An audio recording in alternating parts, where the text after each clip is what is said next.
It still amazes me how much Theodore's voice changes whenever he's on camera. It seems like he can't decide if he wants to speak at a higher or lower pitch, so he ends up sounding like a boy going in and out of puberty. Alright, Ted heads, today I have something special planned for all of you. I remember muttering to myself, oh god, here we go. My friend Blake and I, Theodore turned the camcorder my way. I gave a sheepish wave to the camera before Theodore snapped it back to his face. Are going to play hide and seek. He immediately threw his free hand in the air to quiet the non-existent laughter of his non-existent audience. Now, I know what you're all thinking. Hide and seek is for wee boys, and Blake and I are not. Well, actually, Blake is a bit of a wee boy.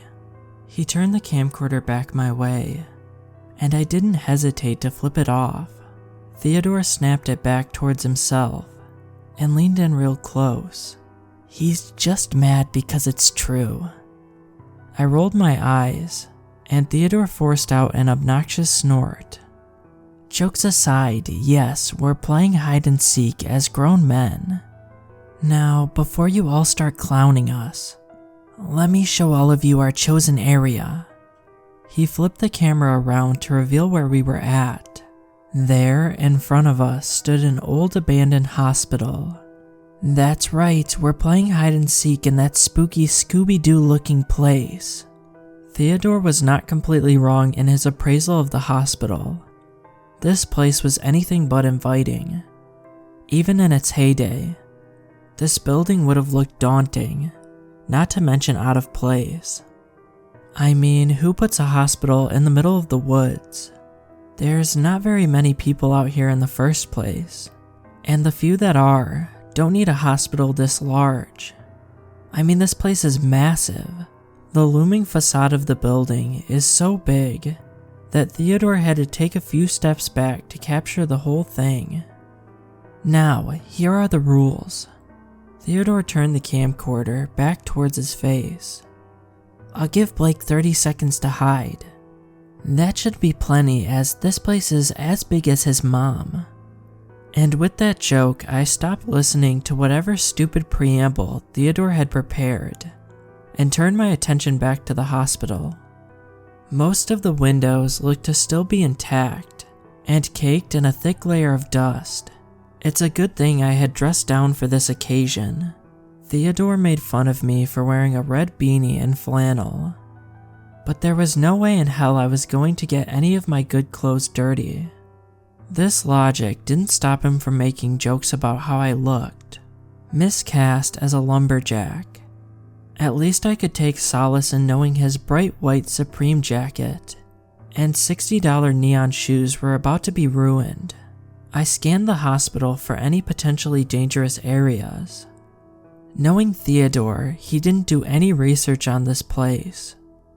There were some distinct cracks that slithered up and down the exterior concrete, but nothing that seemed compromising to the overall integrity of the building. That being said, I made note to avoid any of the higher floors. Alrighty then. Now that I'm done explaining all of the complexities of hide and go seek, it's time for us to begin. He pointed the camcorder at me and began counting down from 30. I thought Theodore wanted to choose scenery for at least another 2 minutes, so I was a bit taken by surprise. I quickly put on my dust mask and rushed up the steps of the hospital's entrance. I was greeted by a waiting room that was vacant of any chairs.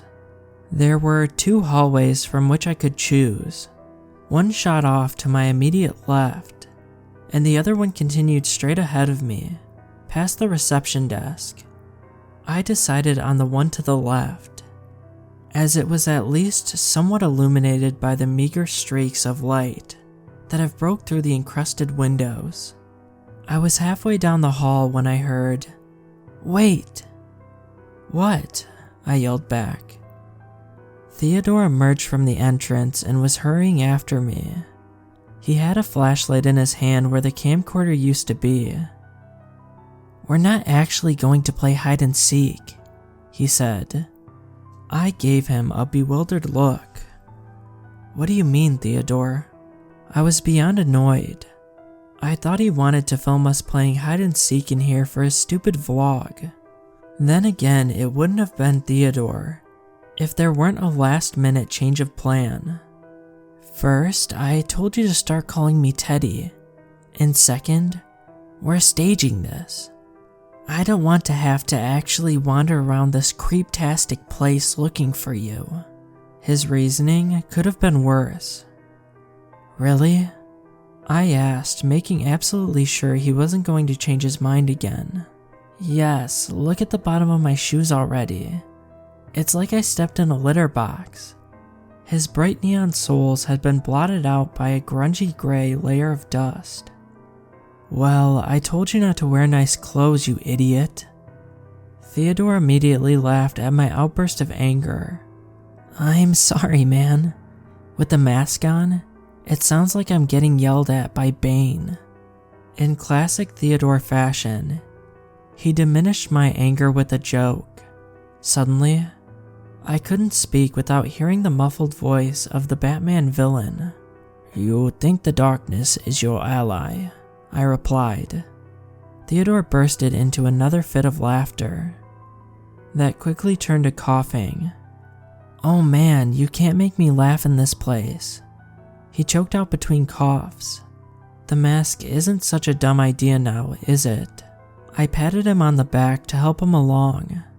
Once he finally recovered, we powered on our flashlights and forged ahead. The hallway we were in stretched another 15 feet before veering off to the right. There were at least 6 rooms that lied ahead of us. We peered into each one, but none of them offered anything of interest beyond faded walls and rusted over bed frames. "When do you think this place was built?" Theodore asked me as we rounded the corner and entered a nearly identical hallway. With the Art Deco exterior, polka-dotted tile floors, and uniform interior, this hospital screams 1930s. My observations seemed to amuse Theodore, and the fact you know all that screams I am a virgin. The dark couldn't conceal his grin. "The camera's off, Theodore. You don't need to make any more of those bad jokes." I awaited a snarky comeback, but thankfully, one didn't come. Instead, I got a very delighted gasp. "Oh my god, does that say what I think it says?" Before I could ask what Theodore saw, he fell into another coughing fit, with him temporarily unable to clarify. I was forced to look for it myself. I scanned the hallway for any details that might differentiate it from the last, but found nothing. "What was it?" I asked him. With Theodore still hacking up his lungs, he answered by pointing the ray of his flashlight at it. He illuminated a door, which at first glance looked no different than any of the others lining the hallway. It was a scratched-up wooden door with a frosted glass window, complemented by a layer of dust. As I looked closer, I began to see the unique variation that excited Theodore. There was black lettering scrawled across the door's window. The letters were partially peeled and faded, but were nevertheless readable. I looked to read morgue. Oh damn. I failed to hide my own elation at this discovery.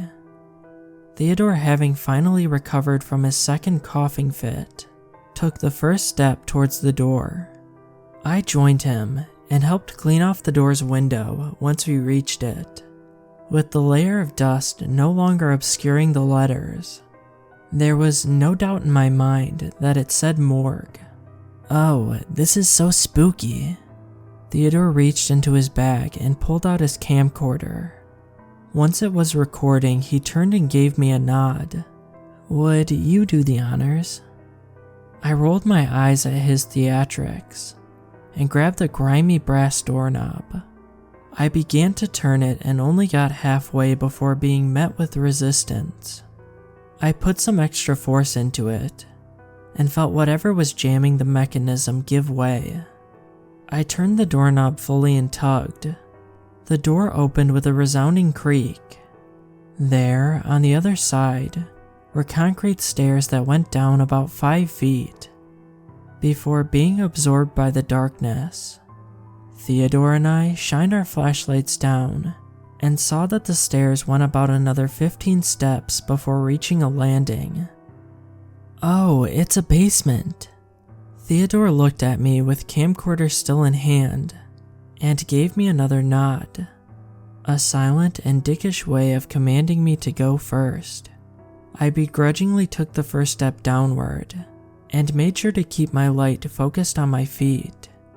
You would definitely not want to fall down these steps. The cold hard concrete had become seriously worn and was now sprinkled with jagged features that are sure to cause harm to anyone who met them, with even an inkling of force.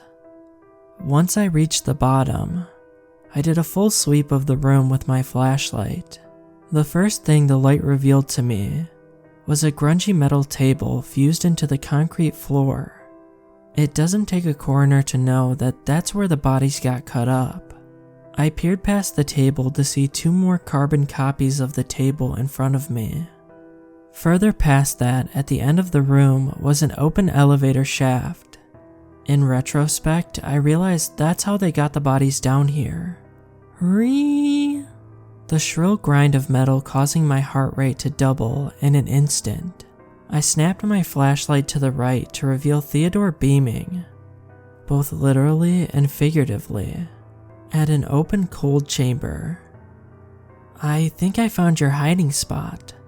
Theodore looked like he had just struck gold. "Hell no.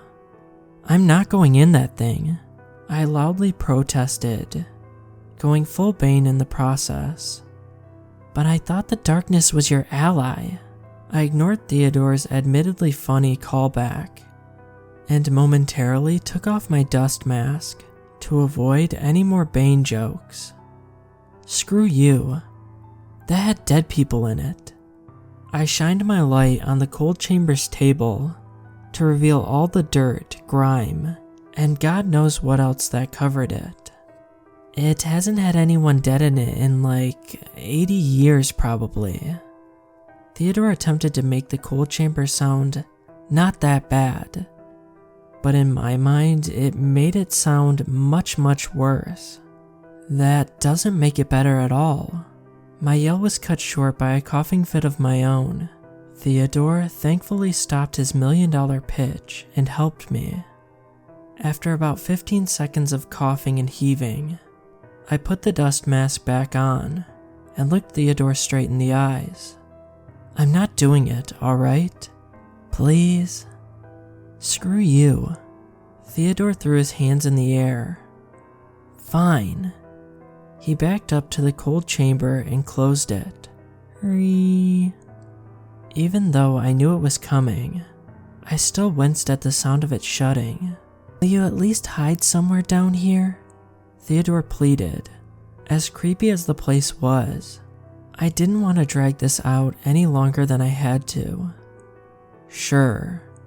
I gave him a shallow nod. "I'll hide in the..." I turned around and scanned the room with my flashlight. Besides more cold chambers, autopsy tables, and the empty elevator shaft, there really wasn't any hiding spots down here that weren't disgusting or dangerous.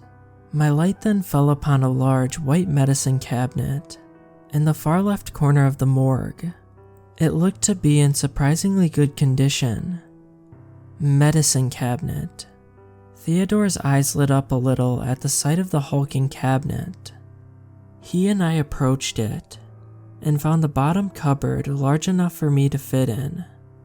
We opened the bottom and I was shocked to see that it was relatively clean in comparison to everything else. I scrunched down and tucked my body into the cupboard. I have to say that I fit better than I expected. "I told you you're a wee boy," Theodore joked. I gave him one last glimpse of my middle finger. As he closed the cupboard doors, I heard his footsteps echo back up the concrete stairs, and the door closing behind him. After about a straight minute of silence, I turned off my flashlight and did my best to get comfortable. I sat there hoping Theodore didn't take too long. He had already got plenty of B-roll, so I was thinking he better head straight down for me once he's done his countdown. I decided to start my own countdown to pass the time. 30, 29, 28, 27, 26, 25. I made it to 14 when my train of thought was interrupted. For a moment, all rational thought had left me. The shrill grind of metal had stolen my composure and left me in a frozen state of fear. The only discernible thing going through my mind right now was, what the hell was that? It took me longer than I'd like to admit for a sensible thought to come to mind. Maybe the cold chamber opened up on its own, I thought. I mean, it's old, and Theodore probably didn't shut it right. The idea sounded reasonable enough to me to have felt a tad bit relieved. A part of me wanted to peek my head out and confirm that it was just a case of drawer creep. But then the other part was like, hell no, wait for Theodore. I decided to play it safe and do just that. I tried to get back to counting to pass the time, but I found myself stopping to listen to every sound I thought I heard. I swore I was hearing tiny creaks, but they were just soft enough for doubt to cloud my mind. Eventually, I heard a sound that I knew for sure was real. "Blake, I swear to God if you're down here," Theodore yelled down the steps. I couldn't believe it, but I was actually happy to hear that inner pubescent voice. "Oh, Blake, you dick. Hiding in a morgue?" The proximity of his voice confirmed that he was fully down the steps. "Wait, is that? No, Blake, you didn't." I imagined he was looking at the open cold chamber and thinking that I had changed my mind and hid in there. "Blake, you animal, you did not." The immediate pause in his voice signaled to me that something was wrong. "No way, no way." I heard Theodore's screams retreat up the concrete steps. What? Is he messing with me? Not wanting to be left down there alone again. I lurched out of the cupboard and shouted after him, "Theodore!" I reached the other side of the morgue and noticed something blinking lying on the floor. I looked down and felt the weight of the world fall on top of me. It was Theodore's camcorder. He wouldn't have dropped it if he was messing around. "Blake, get out of there!" Theodore screamed down from atop the steps. The screech of the cold chamber behind me sent me up those stairs with a do-or-die urgency. I heard something behind me, but I didn't dare look back. I kept my head forward and my legs moving. Every step I took felt like a mile, and the dim light ahead of me now looked brighter than heaven. I was almost to the top when my right foot slipped out from underneath me. My right knee crashed down onto the hard concrete stair and let out a resounding pop. I felt something grab at my head, and I instinctively leapt over the last few steps and into the hallway. I didn't dare look back. I started off in the direction of the hospital's entrance and saw that Theodore had already rounded the first corner. I was closing the gap between us when a shooting pain in my knee caused me to lose control as I approached the turn. I tried to stay on my feet and ended up hopping a few steps on my left leg before slamming hard into a window. A cloud of dust rained down on top of me, and I made the dire mistake of taking in a large gulp of it. My body began to sputter and wheeze as my lungs attempted to expel the tainted air. I pushed myself off the wall and fell right onto my stomach. The force of the fall knocked the oxygen out of me, and I began to desperately crawl forward, all the while hacking and heaving. I got up on my left leg and sluggishly limped down the hallway. I was about halfway before I fell again. Thankfully, I was able to catch myself with my hands and use the momentum to launch back onto my feet. In the corner of my eye, I saw a hazy silhouette, but I still did not dare chance a look back. The sight of the hospital lobby gave me the focus that I needed. I grit my teeth and put all my weight onto my left leg. With a surge of adrenaline running through my body, I was able to muster up enough of a pace to clear the hospital entryway. Before collapsing, I heard the roar of a car engine and saw Theodore's Mustang rolling up. "Get in!" Theodore threw the passenger door open, and I could see his eyes were locked on something behind me. I used my last ounce of strength to throw my body into the vehicle. Theodore didn't wait for me to get fully inside before he started peeling out of the overgrown parking lot. I was able to pull my feet in before the momentum forced the car door shut. A sublime sense of relief washed over me as we sped away. I caught a brief glimpse of the silhouette in the rearview mirror. Its elongated form stood there, watching us from the hospital steps. In its right hand was a bright red beanie.